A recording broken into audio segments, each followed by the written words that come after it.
Meus irmãos, hoje nós vamos encerrar a nossa série de estudos na Epístola de Paulo aos Colossenses, viu? Chegamos ao final hoje da nossa série de estudos em Colossenses. Abra então a sua Bíblia na Epístola de Paulo aos Colossenses. Se Deus quiser, próximo domingo, vamos começar uma nova série de estudos. Se Deus quiser, a partir do próximo domingo, nós estudaremos a primeira epístola de João. Então, se você quiser, durante essa semana, ler a primeira epístola de João, será certamente um bom exercício e assim você vai se preparando para a nova série de estudos. Mas antes disso, precisamos terminar Colossenses, não é?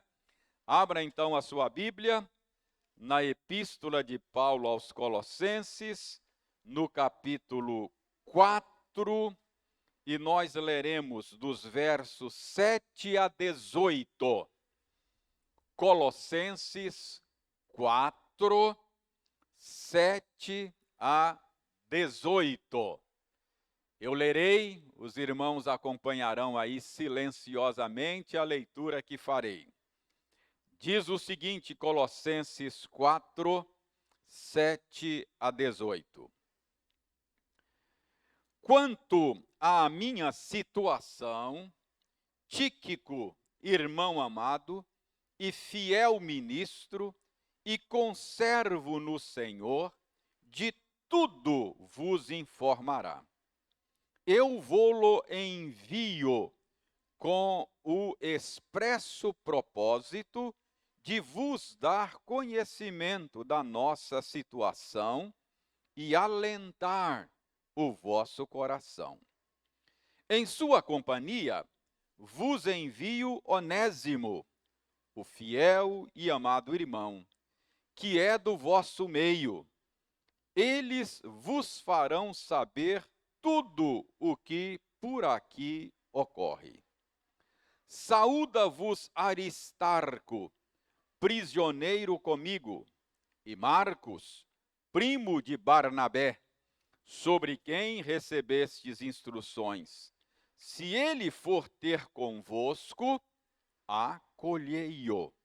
E Jesus, conhecido por justo, os quais são os únicos da circuncisão que cooperam pessoalmente comigo pelo reino de Deus. Eles têm sido o meu lenitivo.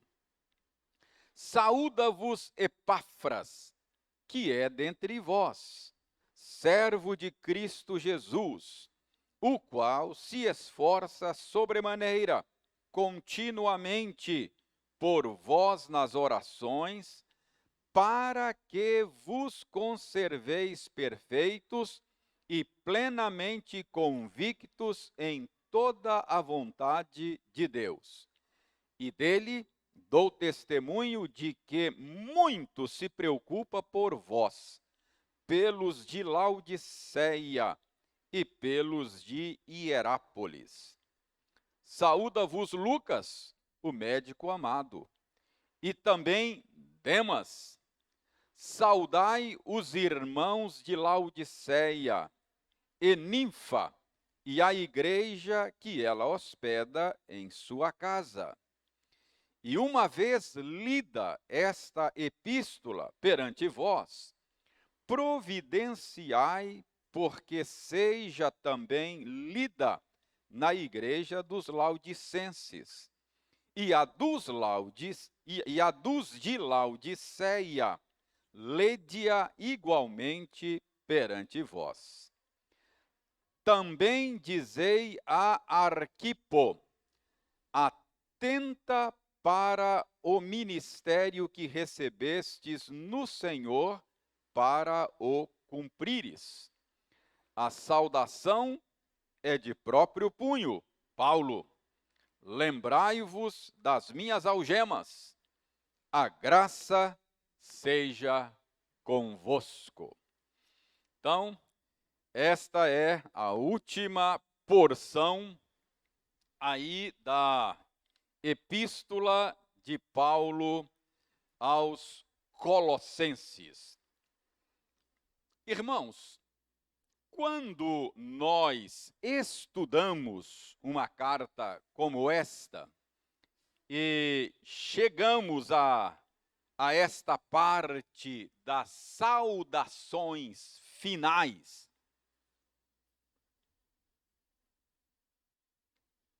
a nossa tendência é achar que esta parte da carta, finalzinho aí, essas saudações finais, tem pouco valor, tem pouco a nos oferecer. Então, a tendência nossa é não considerar esta parte final das cartas do Novo Testamento. Mas é que parece que a gente esquece daquilo que Paulo escreveu a Timóteo. Lembram? Lá na segunda epístola de Paulo a Timóteo, capítulo 3, verso 16, Paulo escreveu assim: toda escritura é inspirada por Deus.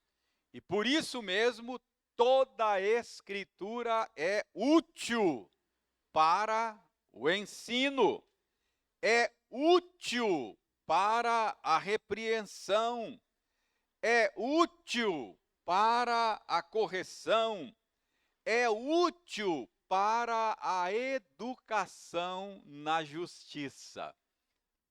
Então preste atenção. Toda escritura é inspirada por Deus. Então, se toda escritura é inspirada por Deus, estas partes finais das cartas do Novo Testamento também foi inspirado por Deus. Toda a escritura foi inspirada por Deus. Então é uma tolice a gente achar que estas saudações são desprezíveis e a gente não quer prestar atenção nelas, não é? Paulo diz que toda a escritura foi inspirada e, portanto, é útil. É útil para nos ensinar, é útil para nos corrigir, é útil para nos repreender, é útil para nos educar na justiça, no caminho da retidão.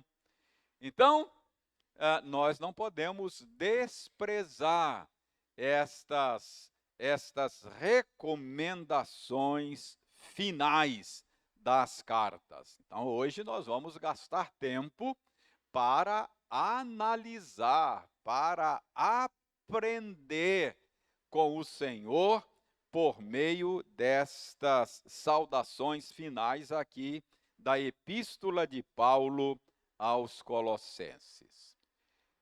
E a pergunta é: o que a gente pode aprender com estas saudações finais da Epístola de Paulo aos Colossenses? O que estas saudações finais aqui podem nos ensinar? Então, hoje eu quero propor a vocês 4 lições que a gente pode tirar aqui destas saudações finais. Então, eu creio que pelo menos 4. Talvez você até consiga tirar mais lições aqui, além dessas. Mas eu vou salientar aqui 4 lições que nós podemos extrair desta porção da carta de Paulo aos Colossenses, não é? Então, a primeira lição que eu creio podemos tirar daqui é uma lição sobre a natureza compartilhada do ministério cristão. Então, estas saudações nos ajuda a compreender que o ministério cristão, que o serviço cristão tem uma natureza compartilhada. Como é que a gente chega a esta conclusão por meio destas saudações finais?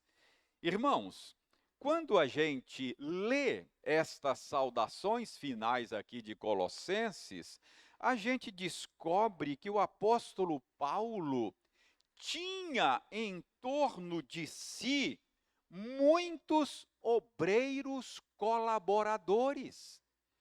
Paulo não era um obreiro isolado, o ministério dele não era um projeto solo, mas a gente descobre aqui que Paulo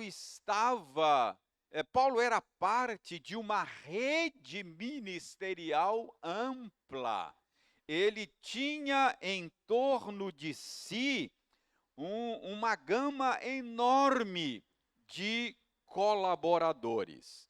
Então, Paulo, o apóstolo dos gentios, o famoso missionário do primeiro século, plantador de igrejas, homem que Deus usou de uma maneira tão poderosa na primeira expansão do cristianismo no mundo, Paulo não era um obreiro isolado, o ministério dele não era um ministério solitário, ele era parte de uma teia maior que Deus estava usando para a expansão do seu reino no mundo.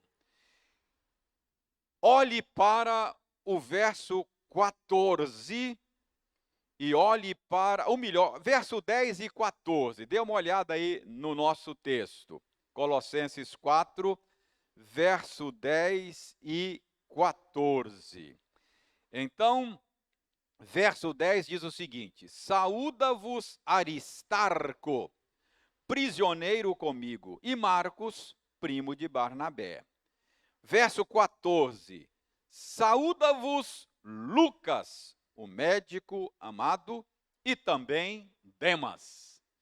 Então, Paulo aqui, ao terminar a carta, manda aos colossenses saudações da parte desses 4 irmãos. Então, eles estavam com Paulo nesta ocasião. Lembrem, Paulo estava preso quando escreveu essa carta, recebeu notícias por meio de Epáfras da situação da igreja e resolveu então escrever essa carta. E ao escrever a carta, ao terminar, ele está aí mandando saudações da parte de 4 pessoas, não é? Aristarco, Marcos, Lucas e Demas. Saibam que nessa mesma ocasião, Paulo escreveu uma outra carta. Certamente, os portadores desta carta levaram mais 2 cartas.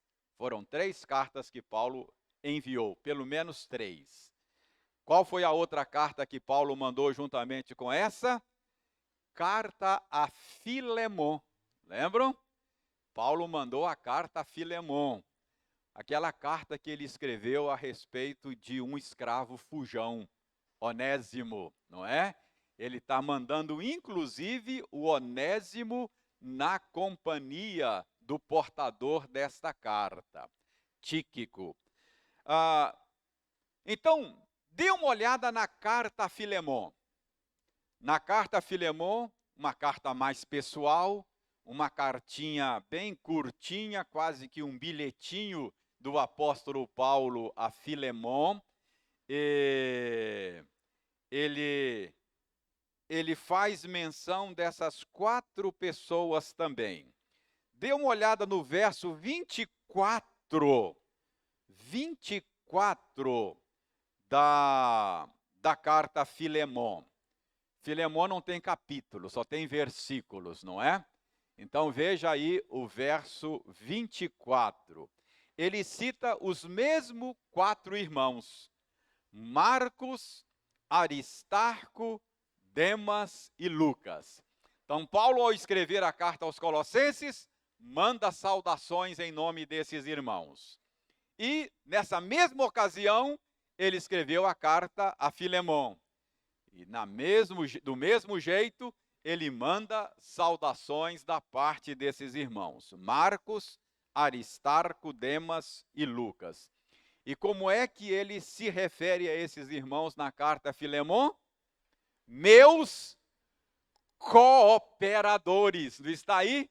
Verso 24. Marcos, Aristarco, Demas e Lucas são meus cooperadores. Então, esta é a primeira maneira de a gente perceber, nestas saudações finais de Colossenses, comparando com as saudações de Filemon, da carta a Filemon, e chegar à conclusão de que Paulo era parte de algo maior. O ministério cristão, ele tem uma natureza compartilhada. Paulo não estava envolvido num projeto solo, mas ele era parte de algo maior. Volte lá para Colossenses 4. Volte para Colossenses 4. Vejam mais colaboradores de Paulo. Verso 7 de Colossenses 4. Versos 7 e 8. Paulo diz assim: quanto à minha situação, Tíquico, irmão amado e fiel ministro e conservo no Senhor, de tudo vos informará. Eu vou-lo envio com o expresso propósito de vos dar conhecimento da nossa situação e de alentar o vosso coração. Então, além daqueles 4, a gente descobre aí esse sujeito chamado Tíquico. Quem é esse sujeito, não é? Paulo se refere a ele, não é? Como, veja bem como é que Paulo se refere a ele no verso 7. Irmão amado, fiel ministro. Então ele era um ministro. A palavra ministro aí é o termo diácono, não é? Um fiel ministro, um fiel servidor, não é? Do povo de Deus. E Paulo o chama também de conservo no Senhor. O que é um conservo? Ele era conservo de Paulo. Um conservo é alguém que serve juntamente com, não é? Ele era um conservo de Paulo, então ele estava servindo juntamente com Paulo. Ele era parte do ministério de Paulo, estava servindo no mesmo ministério que Paulo. Então, Tíquico também é parte desta equipe ministerial que nós descobrimos aqui em torno do apóstolo Paulo. Se você depois quiser dar uma olhada, você vai descobrir esse nome do Tíquico em outras cartas. Paulo dando tarefas para ele, não é? Quando Paulo escreve a Tito, por exemplo, Paulo fala a Tito da intenção de enviar Tíquico para substituir Tito lá em Creta. Parece que Paulo, em algum momento, teve essa intenção. Então, Paulo dava tarefas a estes cooperadores, a estes auxiliares, não é? Tíquico é citado por Paulo na sua carta aos Efésios. Então, parece que era um irmão bem atuante na equipe do apóstolo Paulo. Então, estas saudações finais aos Colossenses nos faz saber que Marcos, Aristarco, Demas, Lucas, Tíquico era a equipe com quem Paulo compartilhava o ministério. Então a gente descobre aqui que o ministério cristão tem uma natureza compartilhada. Marcos, Aristarco, Demas, Lucas, Tíquico eram obreiros cristãos, ministravam juntamente com Paulo. Mas há mais coisas aqui nesse ponto ainda. Antes de passar para a próxima lição, a pergunta é: que tipo de tarefa é atribuída a Tíquico aqui no final da carta aos Colossenses? Então, voltemos lá aos versos 7 e 8 para responder essa pergunta. Já sabemos que Tíquico era um dos muitos obreiros que Paulo tinha como seus colaboradores. Mas a pergunta é, nesse texto final aí de Colossenses, que tipo de tarefa Tíquico recebeu de Paulo? Olha o verso 7.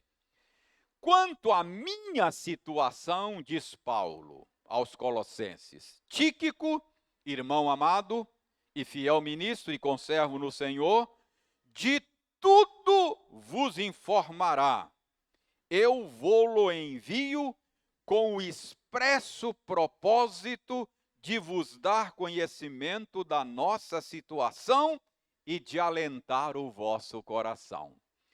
Então, com que objetivo Paulo enviou Tíquico a Colossos? Com que objetivo?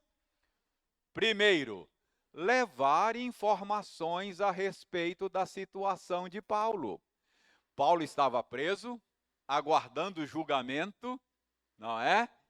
Então, Paulo diz aqui que ele enviou Tíquico aos Colossenses a fim de que ele levasse informações a respeito da situação de Paulo, não é? Então, Tíquico foi um mensageiro que foi enviado com, diz aí o verso 8, com o expresso propósito de dar conhecimento da situação de Paulo aos Colossenses. E mais, para que Paulo mandou Tíquico levar informações sobre a sua situação aos Colossenses? Final do verso 8. Alentar o coração dos colossenses. Levar alento, não é? Sinal de que os colossenses estavam preocupados, angustiados com a situação de Paulo. E Paulo, então, manda Tíquico a fim de que ele dê conhecimento aos colossenses de como estava a situação dele, como é que estava o processo, aguardando o julgamento, e isto certamente levaria algum alento, algum consolo, algum refrigério ao coração dos colossenses, não é? Além disso, vejam aí que Paulo diz mais, não é? Paulo mandou na companhia do Tíquico, não é? Está aí, ó, verso 9. em sua companhia, isto é, na companhia de Tíquico, Paulo enviou também Onésimo. Então, veja bem, Onésimo foi enviado, e ele diz aí, Onésimo, ele qualifica Onésimo como o fiel e amado irmão, que é do vosso meio. De onde era Onésimo? Da igreja dos Colossenses lá, ele era de Colossos, não é? E ele é aquele escravo fujão que encontrou-se com Paulo, converteu-se a Cristo por meio do ministério de Paulo. Paulo diz que o gerou entre cadeias.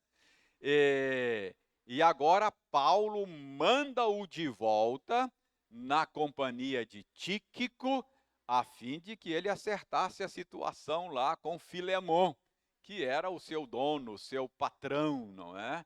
Então, outra tarefa para Tíquico, levar de volta a Filemon, o Onésimo. Paulo escreveu uma cartinha, um bilhetinho para Filemon, que nós temos na Bíblia, na nossa Bíblia, e certamente Tíquico tinha a tarefa de ajudar lá na conciliação entre o escravo fujão e o seu patrão, não é? Então, essa é a tarefa de Tíquico. E os estudiosos entendem que Tíquico foi enviado a Colossos levando essa carta que nós estamos acabando de estudar hoje. Então, ele levou essa carta, ele foi o portador desta carta. Parece que havia uma outra carta que foi enviada à igreja de Laodiceia. Veja aí,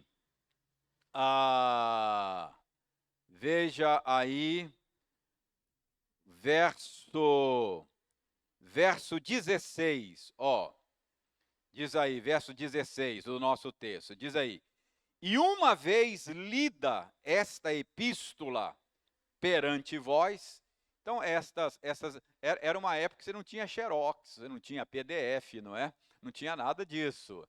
E era difícil você conseguir um texto escrito. Não tinha nem papel, não é? Pergaminho, papiro.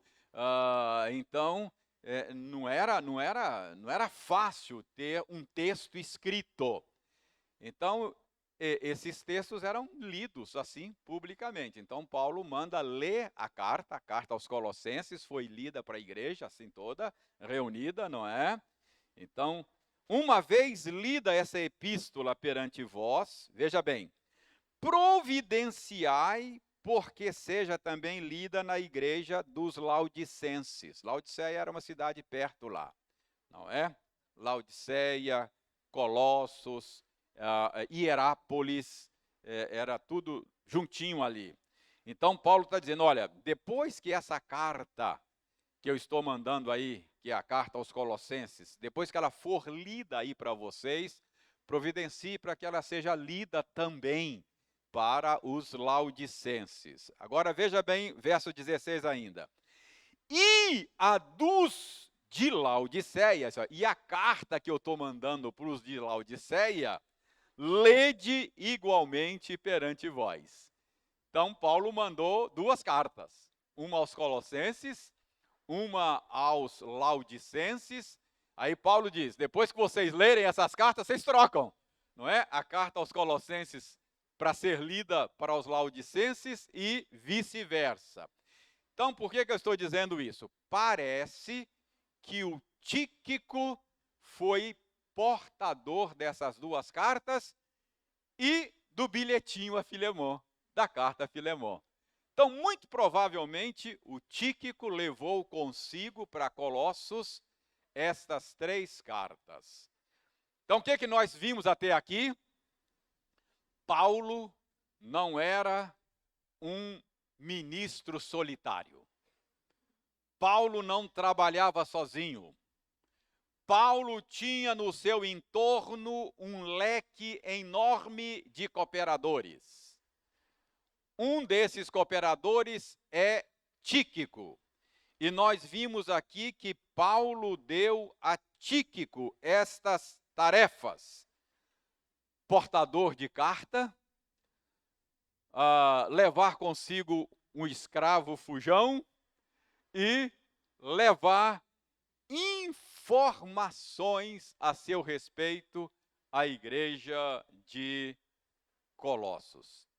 Irmãos, as tarefas que estão sendo confiadas a Tíquico aqui podem parecer tarefas menores, não é? Não pode parecer? Olha, menino de recado. Tíquico é garoto de recado. Pode parecer tarefas assim sem muita importância. Mas preste atenção. O que eu quero é que você entenda que essas tarefas menores, que essas tarefas que parecem sem importância, é parte do que Deus estava fazendo ali por meio do ministério do apóstolo Paulo.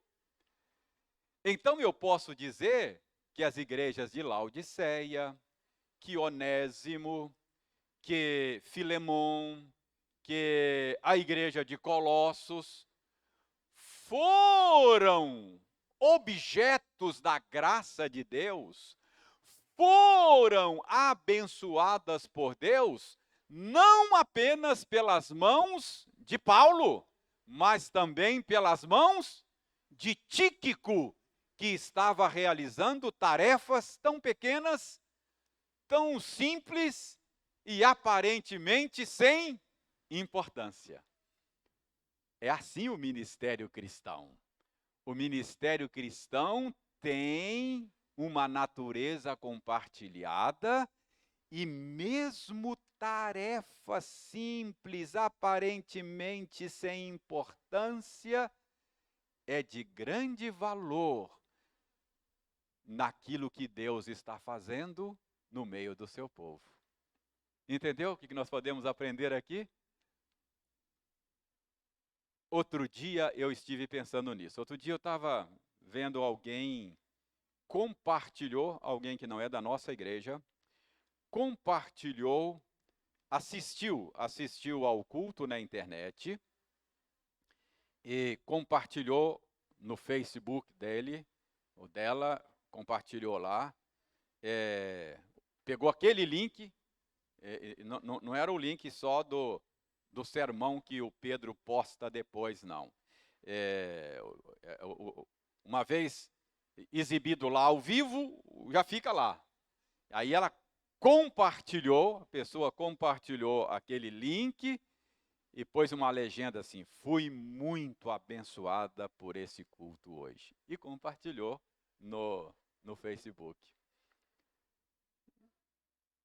E eu estive pensando, quantas pessoas Deus usou para alcançar o coração daquela pessoa que deu esse testemunho lá no Facebook, não é? Quer dizer, eu fui o pregador naquele dia, mas ela não disse que foi o sermão que alcançou o coração dela. Não sei. Quem sabe alguma parte da liturgia, quem sabe algum cântico, quem sabe os dois. E imaginem, Deus usou a mão da Carol, do Pedro, do Anderson, do pessoal que faz a transmissão, que coloca o link, não é? Percebe como é que o ministério cristão tem uma natureza compartilhada? E quanta gente o Senhor usa para levar a efeito o seu plano no mundo? Então nós aprendemos isso aqui.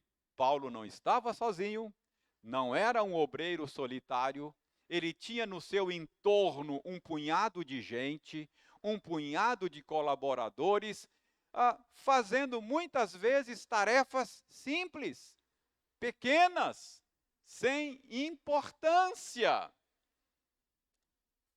Veja bem, você está aqui agora sendo ministrado pelo Senhor, recebendo nutrição e alimento.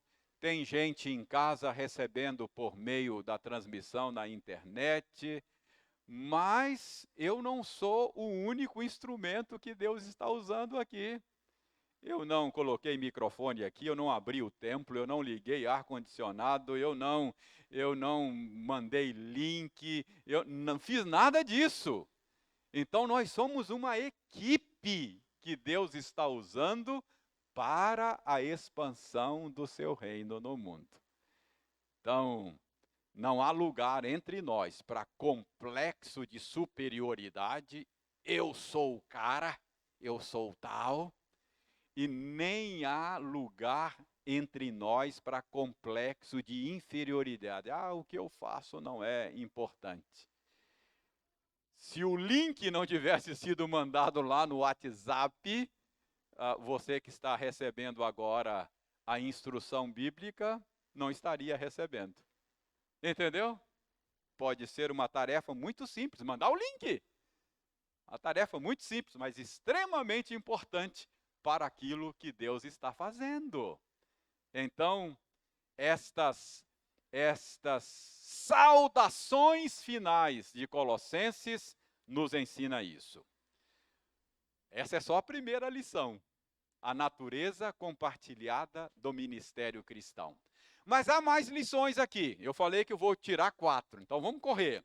Segunda lição é sobre o poder restaurador do Evangelho. Quando a gente lê estas saudações finais, a gente descobre aqui o poder restaurador do Evangelho. Veja aí o verso 9. Vamos ler o verso 9 novamente. Paulo diz aos Colossenses: em sua companhia, isto é, na companhia de Tíquico, vos envio Onésimo, o fiel e amado irmão, que é do vosso meio. Eles vos farão saber tudo o que por aqui ocorre. Certamente você conhece a história de Onésimo, não conhece?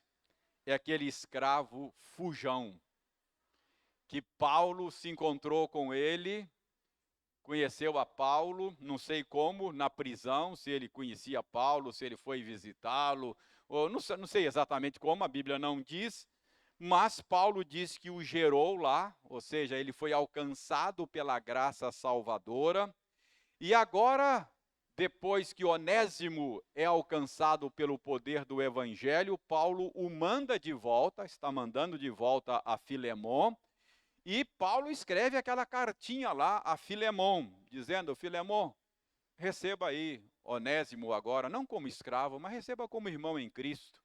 Eu até poderia ter segurado Onésimo aqui, ele está sendo muito útil a mim, mas eu achei por bem mandar de volta para você, você receba aí. Paulo chega a dizer na cartinha dele, né? Olha, Filemon, se o Onésio deu algum prejuízo a você aí, se ele causou algum dano nessa fuga aí, eu sei que ele não agiu bem, mas se ele causou algum prejuízo a você aí, põe na minha conta. Eu vou acertar isso com você, eu pago. Deixa comigo, a gente acerta isso aí e tal. Então, Paulo manda a cartinha, você conhece a cartinha, depois você pode ler lá a carta a Filemon. Então, ele está mandando Onésio de volta, não é? Agora, preste bem atenção. Como é que Paulo fala? Bom, Paulo mandou uma cartinha para Filemon. E diz: Filemon, receba aí agora o Onésimo, receba como seu irmão em Cristo. Mas, ao mesmo tempo, Paulo fala de Onésimo na carta que ele manda para a igreja. Presta atenção. Uma coisa é o bilhetinho particular, só entre Paulo e Filemon, não é? Mas agora é uma carta pública. E Paulo cita: estou mandando Onésimo aí. E olha como é que ele qualifica Onésimo aqui no verso 9. Fiel e amado irmão, que é do vosso meio. Preste bem atenção. Paulo está aqui mandando um recado para a igreja. A igreja certamente conhecia Onésimo. Onésimo era o quê? Um escravo de Filemon. Onde é que a igreja de Colossos se reunia? Na casa de Filemon. Então, mesmo que Filemon não fosse membro da igreja, a igreja conhecia Filemon. Certamente os irmãos colossenses foram servidos pelo Onésimo várias vezes lá na casa de Filemon. Então a igreja sabia do caso de Onésimo. Certamente a igreja sabia da fuga. Se houve prejuízos, certamente a igreja sabia dos prejuízos, não é? E imagina, eu fico aqui dando asas à minha imaginação, não é?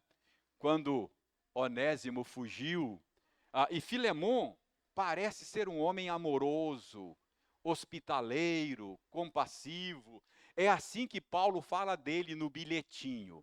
Então, eu acho que eu posso imaginar o Filemon que tratava Onésimo como alguém da família, não como um serviçal. E de repente Onésimo foge. E a notícia corre na igreja. A igreja conhece Onésimo. E eu fico imaginando como é que a coisa corria lá na igreja, né? Imagine um irmão da igreja falar: você ficou sabendo, cara? Ficou sabendo do Onésimo? Picou a mula. Se mandou. O cara fala: eu fiquei sabendo, rapaz, fiquei sabendo. Sujeito ingrato, hein? Ó, Filemon tratava lá como um de casa, rapaz. Filemon era tão amoroso com esse escravo, tão gentil. Que sujeitinho ingrato. Ó, e eu soube que deu prejuízo, rapaz. Levou uns negócios lá e tal. Essa era a conversa lá na igreja. Agora Onésimo, convertido, está voltando. Além do bilhetinho que ele faz para Filemon, Paulo menciona aqui na carta para a igreja: em sua companhia vos envio Onésimo, o escravo fujão. É assim que Paulo fala? Não, não é o escravo fujão. Paulo diz: estou mandando Onésimo, o fiel e amado irmão, que é do vosso meio. Preste atenção. Então, Paulo está aqui sinalizando para a igreja o poder restaurador do evangelho. Olha, eu estou mandando esse irmão de volta para ele ser recebido aí como irmão. E entenda que agora ele é o amado e fiel irmão. Fiel. O que é alguém fiel? Confiável, digno de confiança. Olha só, o escravo fujão, que muito provavelmente deu prejuízo ao patrão, Paulo diz: não, agora ele é o irmão e é digno de confiança, ele é fiel, ele é confiável. Olha só, poder restaurador do evangelho, não é? Então a gente descobre aqui que o evangelho restaura, que o evangelho transforma um escravo fujão, infiel, num irmão amado e fiel. Não é uma coisa maravilhosa, não é? Então a gente percebe aqui, ao ler estas saudações finais, essa bendita verdade a respeito do poder restaurador do evangelho. O evangelho restaura-nos, não é? Mas tem mais a respeito do poder restaurador do evangelho aqui.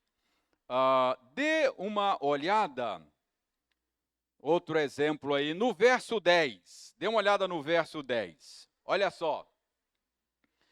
Saúda-vos Aristarco, prisioneiro comigo, e Marcos, primo de Barnabé, sobre quem recebestes instruções.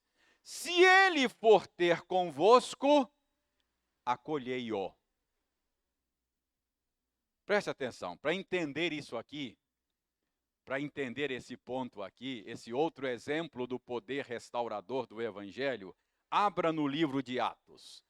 Agora você vai entender essa recomendação de Paulo. Atos 13, 13. Atos 13, 13. Primeira viagem missionária de Paulo. Paulo e sua equipe, Paulo, Barnabé e o parente de Barnabé, Marcos, estava lá.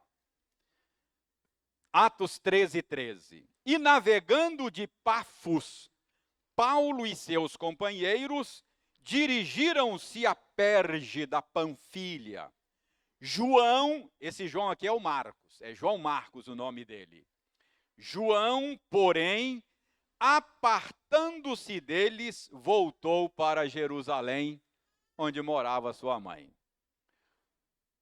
Por alguma razão, Lucas está contando aqui para nós, que é o historiador aí, está contando que na primeira viagem missionária, a certa altura da viagem, Marcos falou assim, não vou mais, não vou mexer com esse negócio não, estou cansado.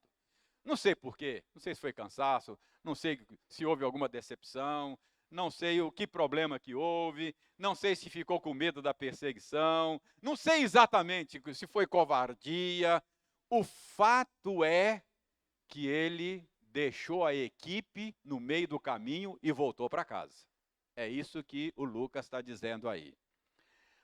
Agora vamos lá para o capítulo 15 de Atos. Agora é a segunda viagem missionária. Agora, veja bem, capítulo 15, a partir do verso 36. Na primeira viagem, João Marcos abandonou o barco. Segunda viagem, capítulo 15, a partir do verso 36. Alguns dias depois, disse Paulo a Barnabé: voltemos agora para visitar os irmãos por todas as cidades nas quais anunciamos a palavra do Senhor, para ver como passam. Então, passaram por várias cidades na primeira viagem e agora, Paulo, vamos fazer a mesma rota de novo, vamos voltar lá para ver como é que são as coisas, não é? Então, Paulo propõe isso aí. Verso 37. E Barnabé queria levar também a João, chamado Marcos. Aí o Barnabé quis levar o primo dele, né? Olha o verso 38.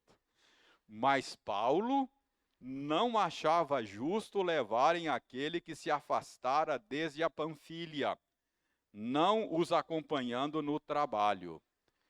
Paulo falou assim, Barnabé, Marcos não, estou fora. De jeito nenhum. Esse cara não trabalha comigo mais não. Trabalha não, roeu a corda. Roeu a corda, deixou a gente na mão lá. Não, Barnabé, por favor, vamos fazer o que tem que fazer, mas esquece o João Marcos. Ele não é digno de confiança, não. Larga para lá. É isso que o Paulo está dizendo aí. Olha o verso 39.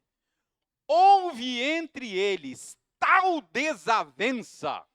Então, entre Paulo e Barnabé, houve uma desavença tal que vieram a separar-se. Então, Barnabé, levando consigo a Marcos, navegou para Chipre. Mas Paulo, verso 40, tendo escolhido a Silas, partiu, encomendado pelos irmãos à graça do Senhor. A desavença foi tal, Barnabé insistiu, queria levar o João Marcos, mas Paulo ficou irredutível. Paulo falou, então, se você quer levar, eu estou fora, não vou. Paulo, então, foi com Silas para outros cantos, e deixou Barnabé e João Marcos para outros cantos. Entendeu? Então, veja bem. Agora preste atenção. Colossos ficava bem perto de Perge, onde essas coisas aconteceram, onde João Marcos abandonou o grupo. Cerca de 100 quilômetros. Portanto, embora Paulo não tinha visitado pessoalmente a igreja dos Colossenses, eles não conheciam Paulo pessoalmente, certamente eles sabiam da infidelidade de Marcos. Era próximo, geograficamente próximo. De modo, e parece que João Marcos tinha a possibilidade de ser enviado aos Colossenses, não é? Então, Paulo faz essa recomendação. A essa altura, certamente Paulo já tinha perdoado João Marcos, já tinha restaurado a amizade. Esse João Marcos é o mesmo que escreveu o Evangelho de Marcos, que nós pregamos a respeito aqui durante muito tempo. Então, veja bem, a essa altura, Paulo já tinha perdoado João Marcos. A gente tem um pedido que Paulo faz a Timóteo, quando está preso, para mandar Marcos, porque Marcos seria útil a ele. Então, a gente tem evidências assim de que depois as coisas se acertaram. E aqui Paulo faz essa recomendação, porque parece que Marcos estava na iminência de ser enviado aos Colossenses. Daí Paulo diz aqui, final do verso 10. Se ele for ter convosco, acolhei-o. Olha só. Então, Paulo está dizendo aos Colossenses, olha, eu sei que vocês sabem, ele roeu a corda mesmo, mas já acertamos, já conversamos, e assim como o Senhor nos perdoou, nós temos que perdoar uns aos outros. O Evangelho nos restaura. O meu relacionamento com João Marcos já está restaurado pelo poder do Evangelho. E se ele for ter convosco, recebam aí, acolham. Aquilo que passou, ficou para trás. Está vendo? O poder restaurador do Evangelho. Então, quando a gente lê estas saudações finais aqui de Colossenses, a gente não pode desprezar essas coisas. Está aqui para o nosso ensino, para a nossa instrução. E a gente pode aprender e deve aprender, porque toda a Escritura é inspirada por Deus e é útil para o nosso ensino. 2 lições, então, até agora, tá bom? Natureza compartilhada do ministério e o poder restaurador do Evangelho. Terceira lição que a gente aprende aqui nestas saudações finais da carta de Paulo aos Colossenses é a respeito da diversidade da família da fé. A diversidade da igreja. Dê uma olhada no verso 15. Verso 15 ele diz aí, saudai os irmãos de Laodiceia e Ninfa, e a igreja que ela hospeda em sua casa. Preste bem atenção, quem é Ninfa? Bom, eu não sei quem é essa mulher, não. Mas, veja bem, Paulo diz que ela era de Laodiceia e que a igreja de Laodiceia se reunia na casa dela. Irmãos, só lá por volta do século VI é que os cristãos começaram a construir templos. Até então, eles se reuniam em casas e em outros locais disponíveis. Então, a igreja de Laodiceia se reunia na casa da dona Ninfa. Eu não sei quem é a dona Ninfa, mas para hospedar a igreja na sua casa, isso sugere que era uma mulher de posição, uma mulher rica, tinha uma casa ampla, não é? Então, era alguém de posição na sociedade.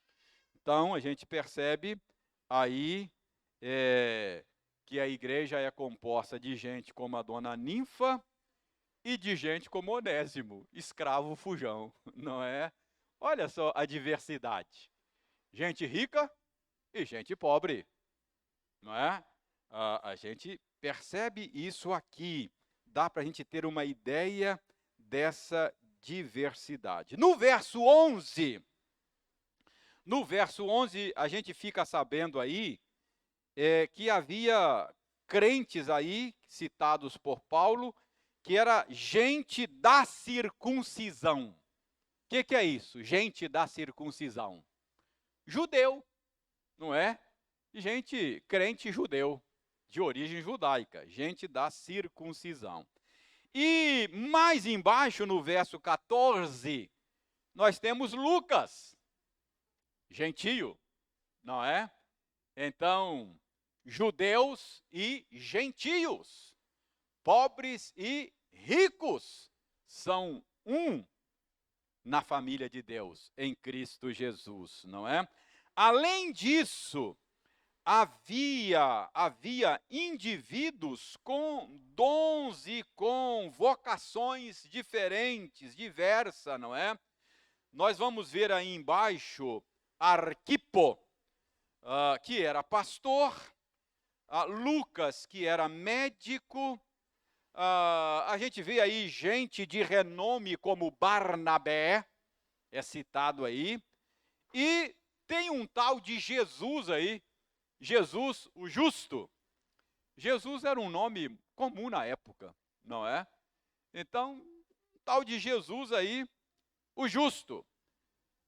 Mas a gente não sabe absolutamente nada a respeito dele.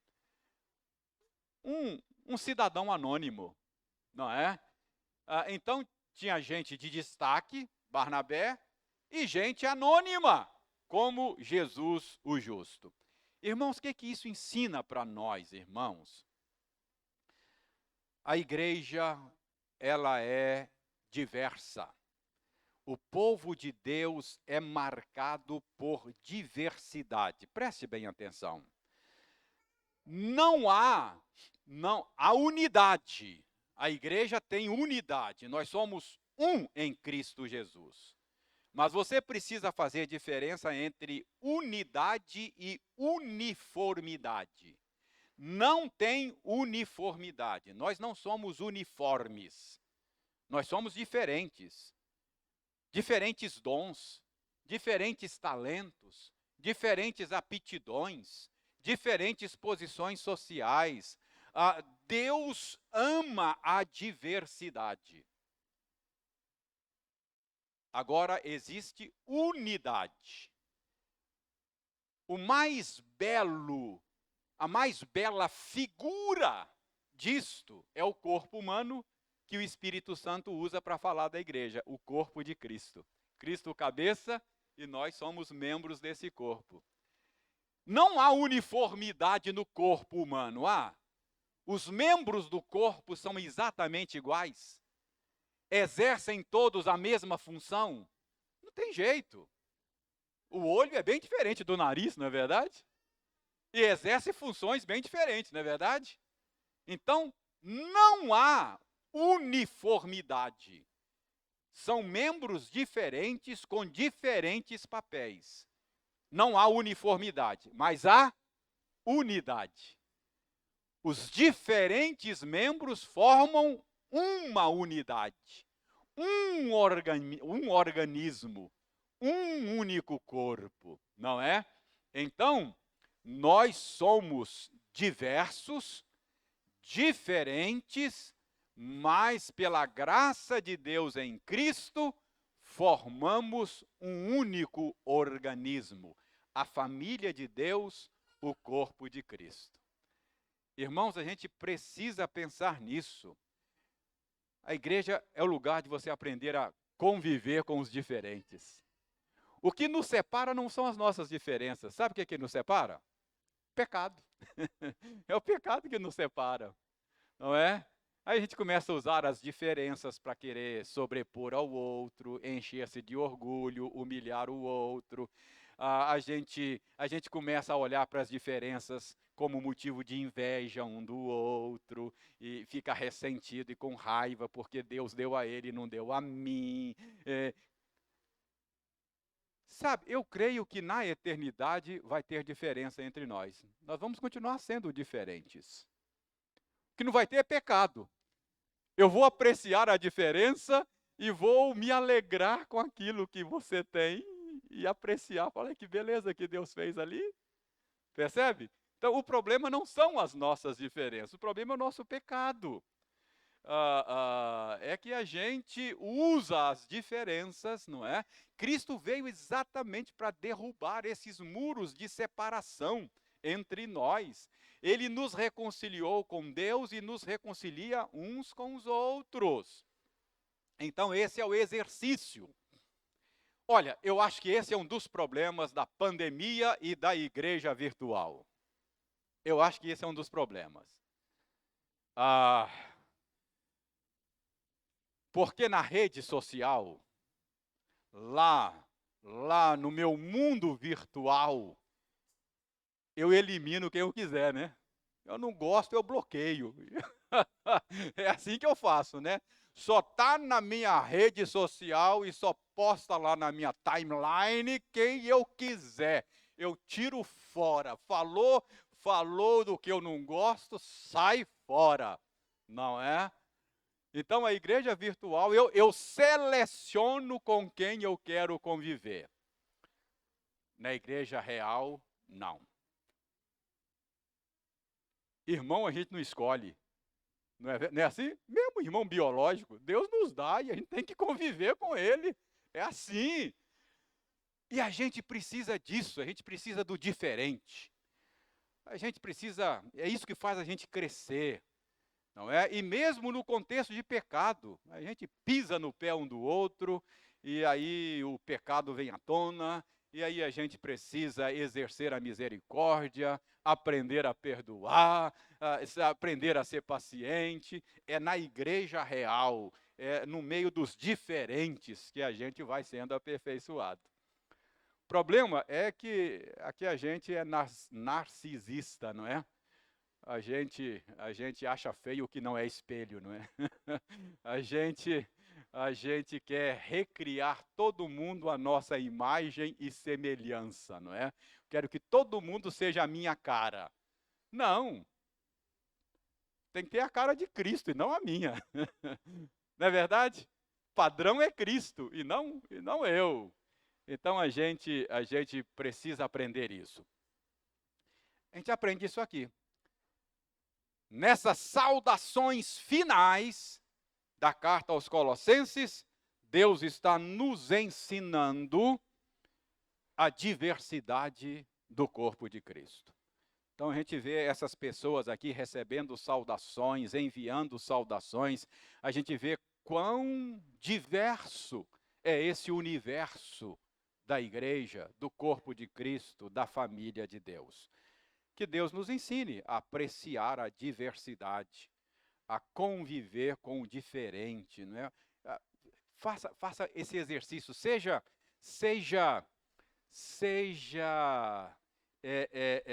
intencional nisso. Procure conhecer um irmão de classe social diferente da sua, se aproxime, pergunta o nome, converse, saiba da vida dele.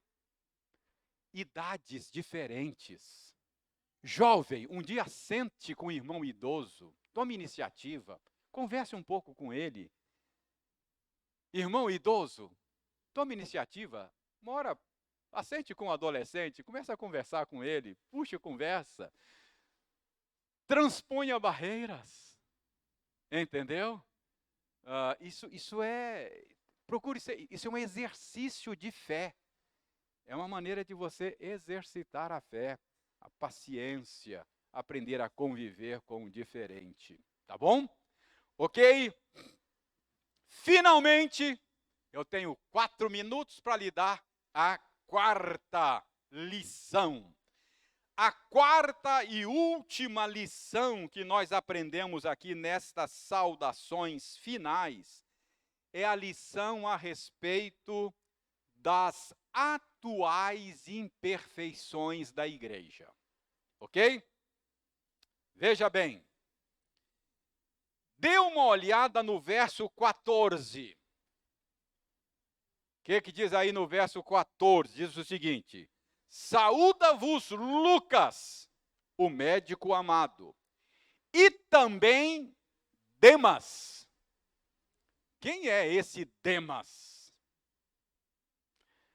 Quer ver quem é esse Demas? 2 Timóteo capítulo 4, abra lá. 2 Timóteo capítulo 4.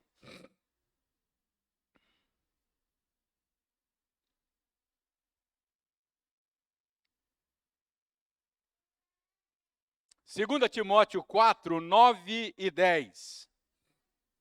2 Timóteo 4, 9 e 10. Olha Paulo na prisão escrevendo para Timóteo. Timóteo, procura vir ter comigo depressa, verso 9. Olha o 10. Porque Demas, tendo amado o presente século, me abandonou e se foi para Tessalônica. Crescente foi para a Galácia, Tito para a Dalmácia, não é? Então, quem era Demas? Demas foi um apóstata da igreja daqueles dias. Amou o mundo mais do que a Cristo. Amou o presente século mais do que o Senhor e abandonou a fé. Então, muito provavelmente, era um falso cristão entre os cristãos. Muito provavelmente, alguém que apostatou da fé. Não é isso que João diz a respeito dos falsos mestres? Saíram do nosso meio porque não eram dos nossos. Se fossem dos nossos, teriam permanecido conosco.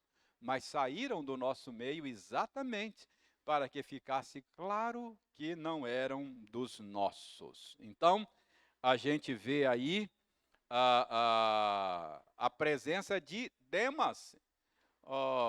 Lê Colossenses, está lá Paulo mandando saudação em nome de Demas. Mas você lê lá em Timóteo, vai descobrir que Demas abandonou a fé porque amou o presente século, não é? Veja bem, verso 17 agora de Colossenses 4. Um outro exemplo das imperfeições da igreja. O que eu quero mostrar é que a igreja, no presente momento, não é perfeita. Tem Demas. Tem Demas na igreja. Entendeu? Então, veja bem. Verso 17. Também dizei a Arquipo, atenta para o ministério que recebesse no Senhor para o cumprires. Quem é Arquipo?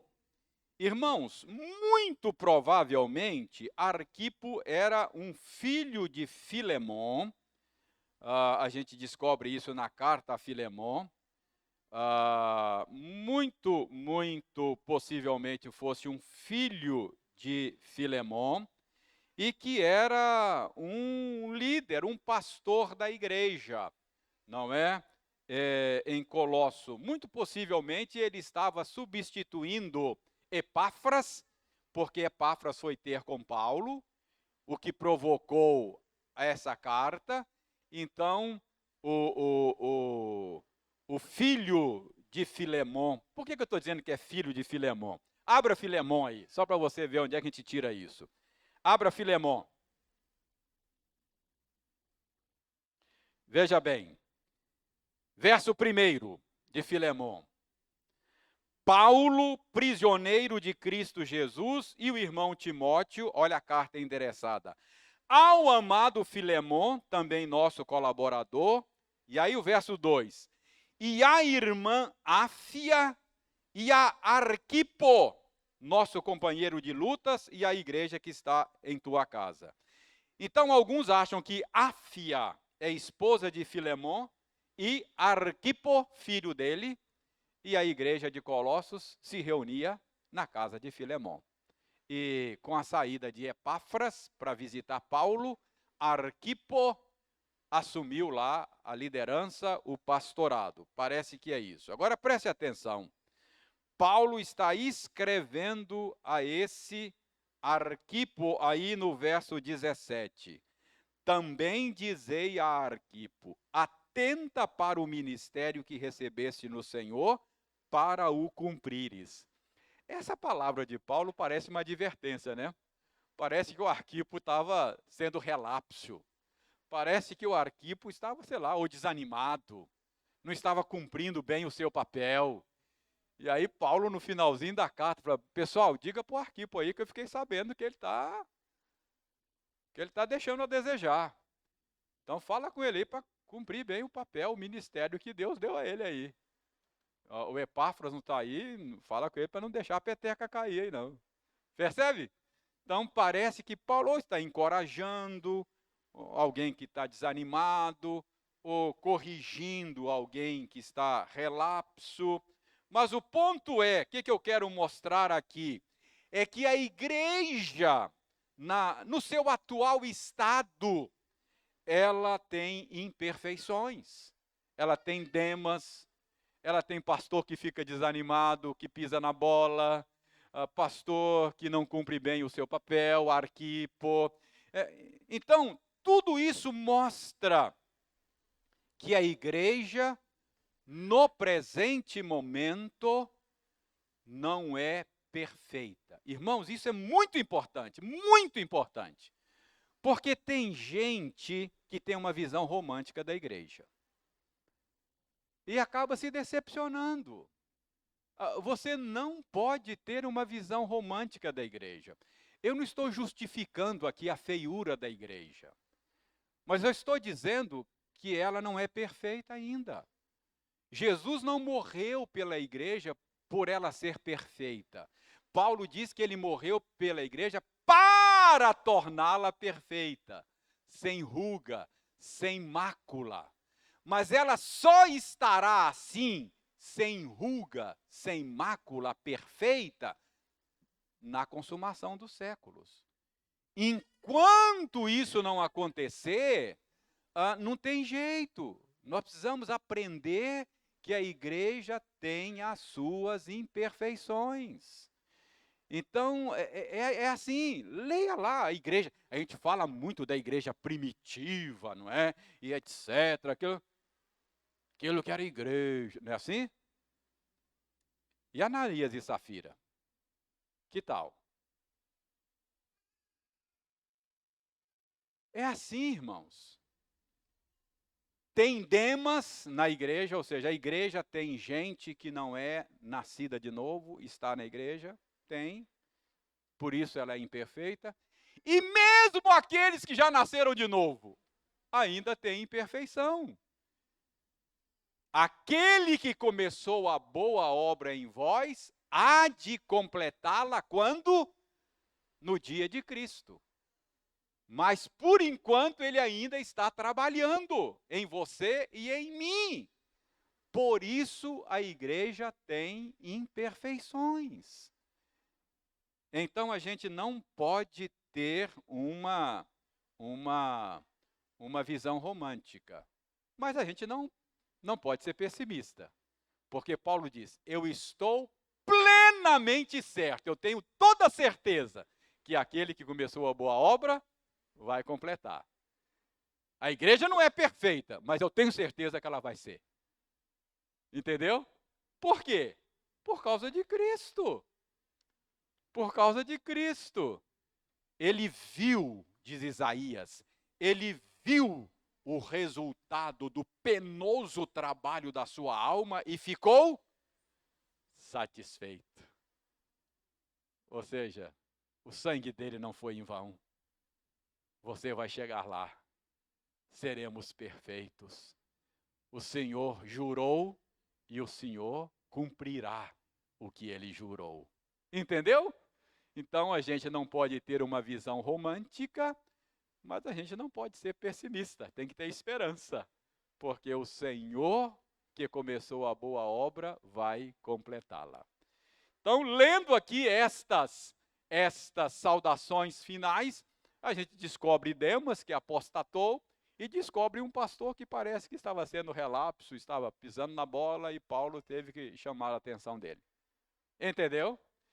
Então, meus irmãos, o que é que nós aprendemos aqui? Que o evangelho, ou melhor, o ministério cristão tem uma natureza compartilhada, que o evangelho tem poder restaurador, que a igreja tem unidade na diversidade e que a igreja, no presente estado, tem as suas imperfeições. Não é? Que a gente não pode ter uma visão romântica da igreja. Está vendo como é que as saudações finais parecem não ter nada, mas tem muita carne aqui para ser comida, não é?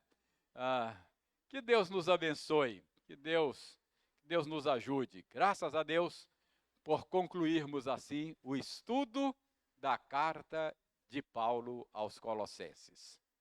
Domingo que vem, uma carta nova. Agora vamos ver primeira epístola de João, se Deus quiser.